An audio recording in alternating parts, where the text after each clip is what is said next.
Japón tiene fama de ser un país estresante en términos generales. Pero ¿qué es lo que lo hace estresante? A eso vamos a ir hoy.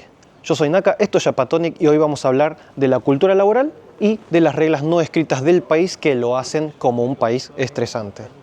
Es que Japón es un país muy exigente.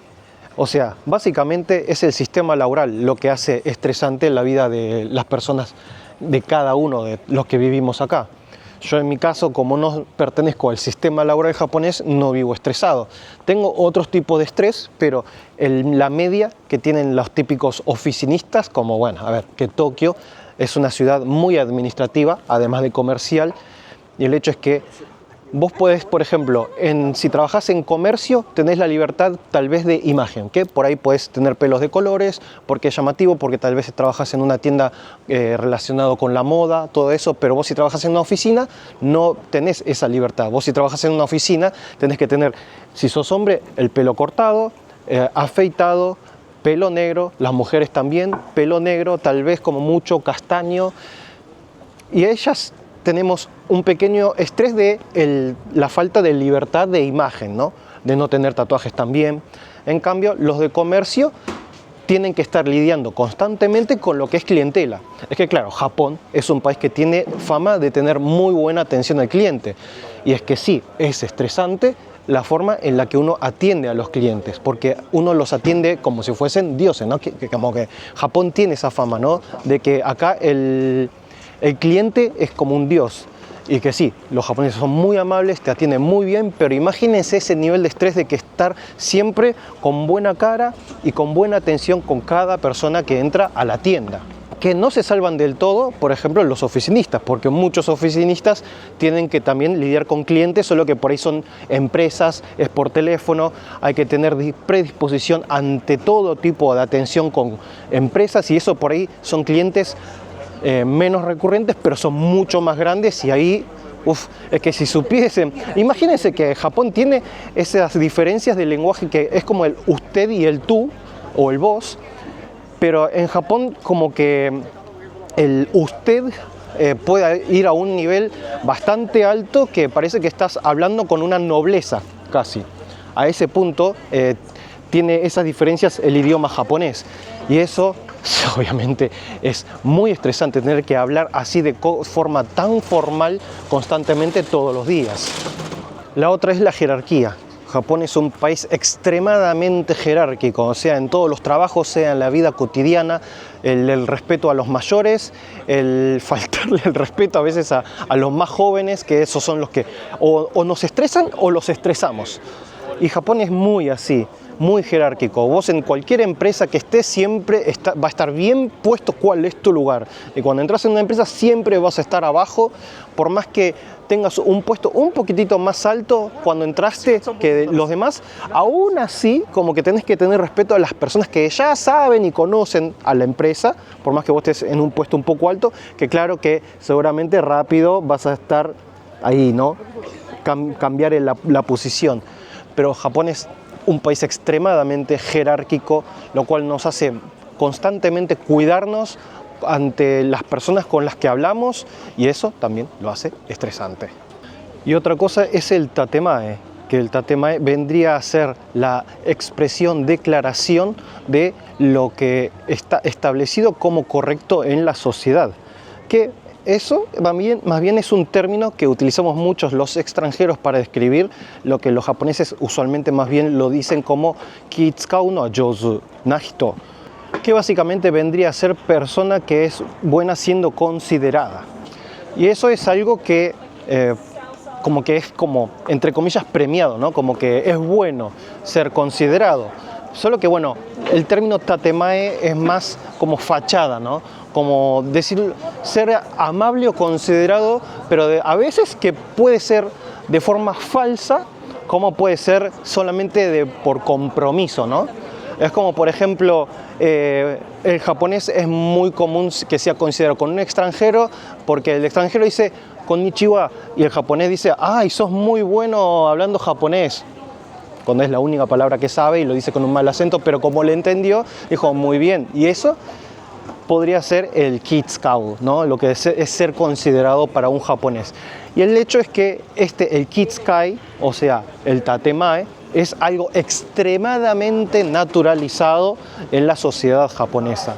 O sea, es constantemente, es con todo el mundo, todo el tiempo, el de ser considerado con los demás, al punto de que eso es lo que hace que muchas personas no se puedan acercar lo suficiente por ser considerado con los tiempos de los demás. Como por ejemplo, el verse con amigos, que a veces uno no puede llamar de repente, bueno, esto lo he hablado con el video de lo difícil que es hacer amigos en Japón, de que uno, por ser considerado, uno no llama a un amigo en una noche de un día para otro por estar libre, porque por ahí lo comprometemos a la otra persona, la comprometemos y le vamos a poner en una situación en el que tenga que decirnos que no, y después para la próxima va a ser difícil por ahí querer volver a invitarlo porque la última vez nos dijo que no, y así se hace como un círculo vicioso de gente que no se ve con gente, ¿no?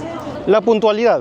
Sí, bueno, uno dice la puntualidad es bueno, pero ¿y qué tiene de estresante la puntualidad? Es el nivel de compromiso que tienen los japoneses con todo. O sea en el trabajo como sea en la vida cotidiana. Uno cuando se ve con amigos siempre trata de ser puntual. Es la única que se puede perdonar más que, bueno, uno que llegue tarde, algo por el estilo. Pero si son personas con las que te ves muy poco seguido y no tenés tanta confianza, no podés llegar tarde. Y a ver, que el tema de las citas, las famosas citas, siempre hay que llegar temprano también, ¿no? Y en el trabajo siempre hay que llegar por lo menos 5 minutos antes. No importa cuál sea la hora de entrada, no importa cuál sea la hora en la que todos se tengan que reunir o estar en un lugar, pero siempre se tiene que llegar 5 minutos antes. Y no se perdona normalmente el llegar tarde. O sea, vas como bajando puntos. Por eso la puntualidad es un punto bastante importante de lo que es el estrés general que hay en el país, que todos tienen que cumplir ese momento, hay que medir absolutamente todo para asegurarse de no llegar tarde. Ver la hora es súper importante. La frialdad de los japoneses, es que obviamente a falta de calidez no es la misma calidad de vida que estar con gente con la que se puede recibir un poco más de cariño, ¿no? Que se pueda percibir y notar el cariño de los demás. Pero a ver, es un poco injusto que lo generalice así también porque, por un lado, miren, como curiosidad, he visto la otra vez una encuesta en la que se preguntan a personas de todo el país cuáles son las personas que más odian de Japón, según prefectura. Y la mitad de Japón odiaba a Tokio, la gente de Tokio, y la otra mitad odiaba a la gente de Osaka. Y después alguna que otra suelta por ahí. ¿Pero por qué? Porque claro, Tokio, Osaka vendrían a ser las personas con más población. Y entre más población, más grande la ciudad, la gente suele ser más fría. Porque claro, cuando es un pueblito en el que viven 5 personas, claro, se conocen entre ellos, se cuidan entre ellos, hay una comunidad bien armada. Pero en un edificio donde viven 2000 personas, ni te importa quién es tu vecino. Por eso también hay una fama de frialdad de la gente de grandes ciudades.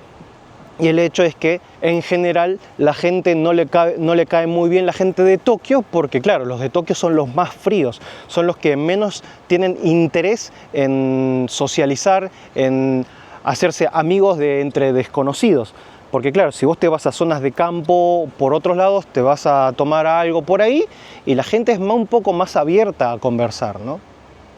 Que la gente de Osaka tiene fama de ser más cálida, pero bueno, tal vez a muchas personas no les pueda caer bien porque por ahí son demasiado sueltas a comparación del estándar japonés. Leer el aire, y esta es una de las más complicadas porque es de las reglas no escritas más normalizadas de los japoneses y que a los mismos japoneses les puede costar muchas veces, que es leer el aire, kukyo yomu. O sea, básicamente leer el ambiente vendría a ser como captar el ambiente, ¿no? El entender las vibras del lugar, la situación y entender que en una situación incómoda hay ciertas cosas que por ahí no deberíamos decir o hacer.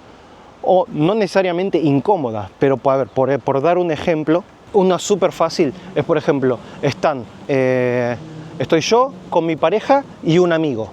Y en una decimos, bueno, yo creo que estamos cansados. y por ahí nos vamos para otro lado, no sé, y bueno, y es cuando uno arma una situación para que el amigo capte y lea el ambiente de que no es bienvenido para la próxima salida. O sea, básicamente echar a alguien sin tener que echarlo y que el otro entienda el momento en el que se tiene que ir, ¿no? Pero eso es un simple ejemplo. El tema es que en Japón hay muchas situaciones en el que hay que captar el ambiente y saber qué hacer y qué no, y que tal vez eso puede ser complicado muchas veces más para un extranjero porque van a ser situaciones muy japonesas y a veces puede ser complicada para el japonés mismo, ¿no? La cantidad de abusos obviamente es moneda corriente del día a día de la vida japonesa. A ver, que hice el video de los tipos de acosos que hay, los harassments, y claro, Japón es un país que sufre mucho de lo que es abusos por cuestiones jerárquicas principalmente. Y si no es jerárquico, a veces, bueno, más allá de lo que podría ser el abuso en la calle o el acoso de un hombre o una mujer en el transporte público y todo eso, es que, bueno, eso es un tema, otro tema aparte, ¿no? Pero el hecho es que Japón sí tiene muchos problemas de lo que es el abuso y acoso, ¿no? Y a veces el tema del abuso lo menciono así nomás, pero es algo que puede ser tu día a día en tu trabajo. Que como he dicho en ocasiones anteriores, una persona como, por ejemplo, si no es muy buena haciendo su trabajo, no lo van a despedir. Pero sí pueden degradarlo, bajarle el salario con la excusa de darle un puesto más bajo.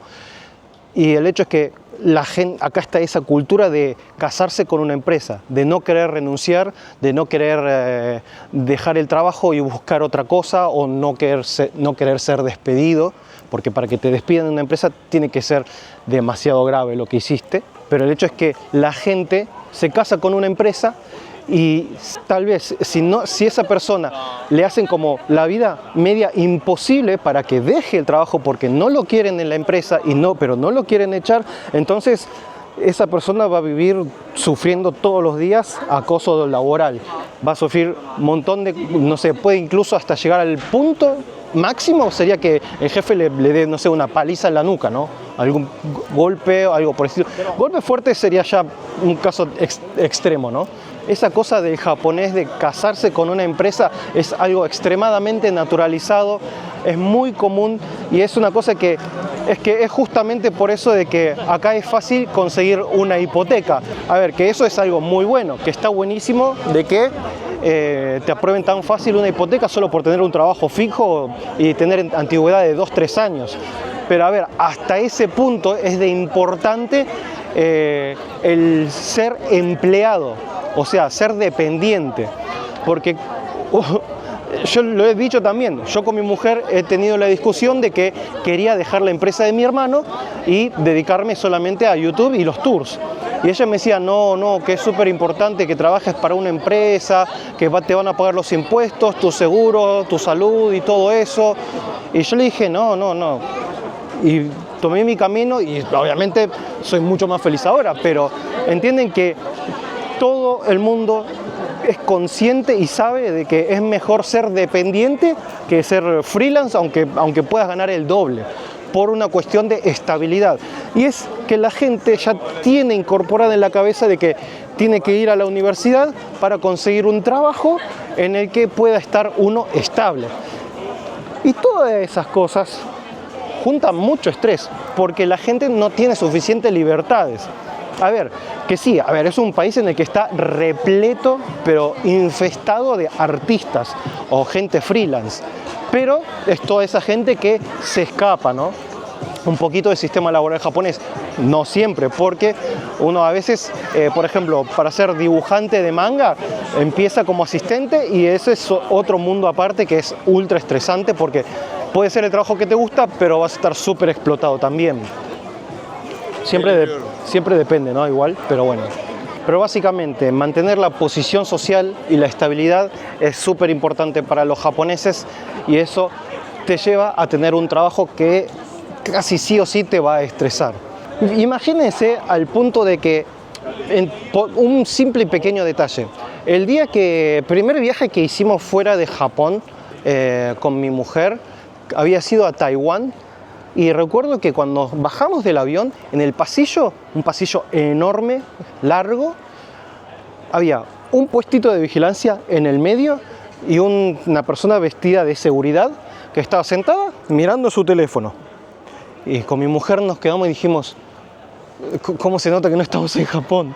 Porque una persona en Japón, en su trabajo, en su horario laboral, jamás tiene lugar para el ocio. Jamás. O sea, si una persona está para vigilar, sí o sí va a estar vigilando. No puede tocar su teléfono en ningún momento fuera de su horario de descanso. Lo mismo que una persona en una tienda. Si uno es propietario, sí, obviamente, hace lo que quiere. Pero un empleado de una tienda constantemente tiene que estar mirando las cosas, ordenando algo, lo que sea, pero nunca estar mirando el teléfono. De la misma forma que en un trabajo de oficina, si ya no te queda ningún trabajo para hacer, tenés que simular que trabajas de alguna forma o algo, pero nunca puedes irte al área de descanso y decir, no, es que ya terminé mi trabajo, no tengo nada para hacer. No, eso jamás. Pero bueno, esto fue un pequeño compilado de lo que es las razones por las cuales Japón es estresante, que es básicamente, en resumen, es eso. El sistema laboral, la cultura laboral, mejor dicho, y lo que serían las reglas no escritas. Nos vemos la próxima. Un saludo a vos, a tu familia, a tu mascota y al forro de tu vecino. Chao.